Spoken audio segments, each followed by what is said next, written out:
අද අපි කතා කරන්නේ ඔයාගේ ජීවිතය වෙනස් කරන්න පුළුවන් ඉතාම වැදගත් කරුණක් ගැන.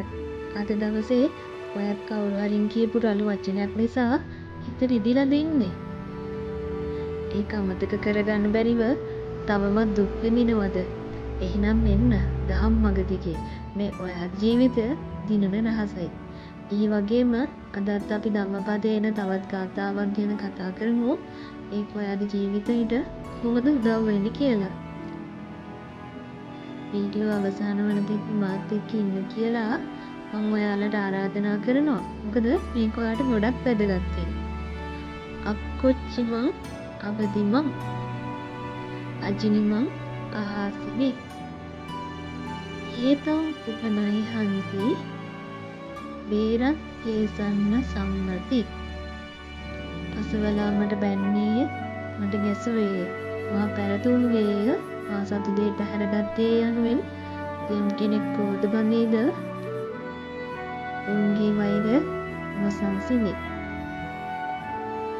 අහන්න තරහා අමනාපේ හිතේ තියාගත්තොත් හිතට වෙහෙසක් හරිම බලයි. අපේ සිතේ සතුට සැනසීම නැති වෙනවා. අපේ මේ ජීවිතයේ අවසානයේට ඉතුරු වෙන්නේ අපි කරපු හොඳ නරක විතරයි. අසවලා මට මෙහෙම කිව්වා මෙහෙම කළා මේ වගේ දේවල් හිතේ තියාගෙන තව කොච්චර කල් වෛර කරන්නද? බුදුරජාණන් වහන්සේ මේ ධම්මපද ගාථාවෙන් උගන්වන්නේ ඒ දුකේ ස්වභාවය. පින් කරගන්න තියෙන මේ වටිනා කාලේ අය පව පුරවගන්නේ.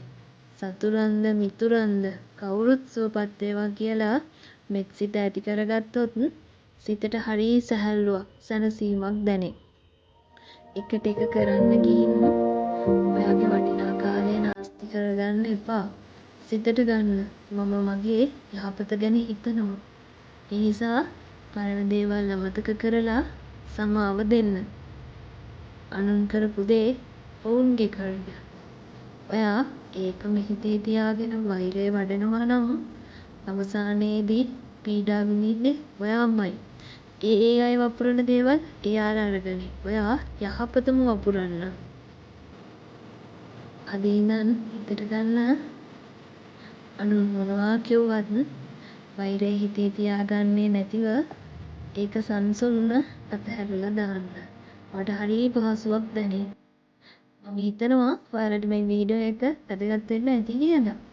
එහෙනම් අපේ ජීවිතේ දිනන රහස සැනසීම තියෙන වෙන කාලවලවත් නෙවෙයි. අපි ගාවම ඔයාගේ ජීවිතයට වැදගත් තවත් ධම්මපද ගාථාවකින් අපි හෙටත් හමු වෙමු. පෙරවන් සරණයි.